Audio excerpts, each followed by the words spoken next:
जिस्मानी अमराज के लिए हकीम महमूदुल हसन तौहीदी चैनल को सब्सक्राइब कीजिए। बिस्मिल्लाहिर्रहमानिर्रहीम।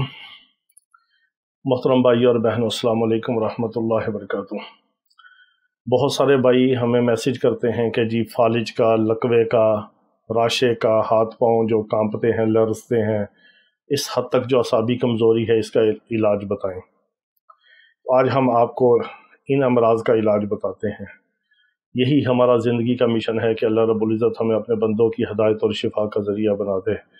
हम आपको छोटे छोटे टोटके, नुस्खे, चीज़ें बताते हैं जिससे आप फ़ायदा उठाते हैं और हमारे लिए दुआएं करते हैं। आपकी दुआएं ही हमारे लिए काफ़ी हैं। हम ये नहीं कहते कि आप हमसे दवाई मंगवाएं, ज़रूर हमारे पास इलाज के लिए आएँ। जो नहीं आ सकता, जो नहीं दवाई मंगवा सकता, वो घर बैठे छोटे छोटे टोटके, नुस्खे को इस्तेमाल करे और उससे फ़ायदा उठाए। तो फालिज का मरीज़ किसी भी किस्म का हो, दायां फालिज हो या बायां फालिज हो, लकवा दाईं तरफ हो या बाईं तरफ हो, या मुंह टेढ़ा हो चुका हो, ज़ुबान बंद हो रही हो या अटकती हो, या तोतलापन हो जाए, या मुंह टेढ़ा होने की वजह से ज़ुबान काम ना करती हो, या हाथ पाँव कांपते हों, लर्जा हो, राशा हो, इस हद तक असाबी कमज़ोरी का मसला हो, किसी भी किस्म का मसला हो, आप बिला तशख़ीस और बिला तशख़ीस मिजाज के और बिला तशख़ीस आपको अगर ब्लड प्रेशर हाई है या ब्लड प्रेशर लो है या दायां फालिज है, बायां है, लकवा है, किसी भी वजह से कोई मसला हो, आपको एक ऐसी चीज़ बताते हैं जो आप हर मिजाज में, हर किस्म की असाबी कमज़ोरी की बीमारी में आप बिला तफरीक मिजाज की आप दे सकते हैं और तशख़ीस के बगैर दे सकते हैं। वो है अंजीर। अंजीर आपने 3, 5, 7 दाने जितने आप चबा के खा सकें। नहीं मरीज़ खा सकता, फालिज या लकवे की वजह से दांत अच्छी तरह काम नहीं करते, तो आप ताज़ा अंजीर ले लें, छोटा छोटा उसको काट के टुकड़े करके दे दें।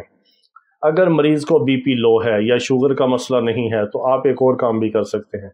आप खालिस शहद लेके अंजीर के छोटे छोटे टुकड़े काट के उस शहद में उसको भिगो दें, फिर उसको थोड़ा सा आप घोट लें या उसको मिक्स कर लें। खालिस शहद के साथ आप मरीज़ को अंजीर खिलाएं, ये उसके लिए बहुत फ़ायदेमंद है। ऊपर से दूध नहीं देना।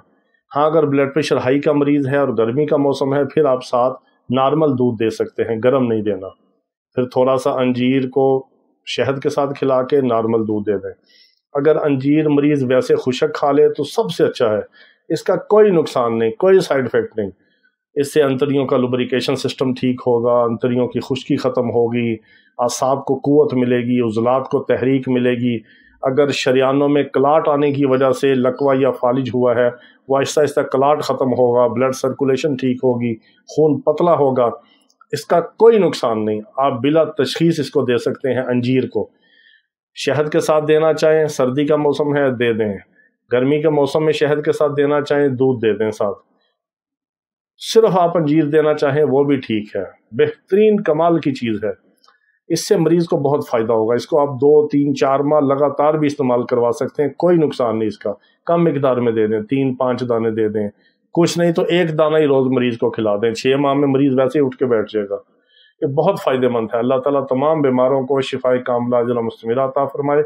वाखिर दावाना अनिल हम्दुलिल्लाहि रब्बिल आलमीन।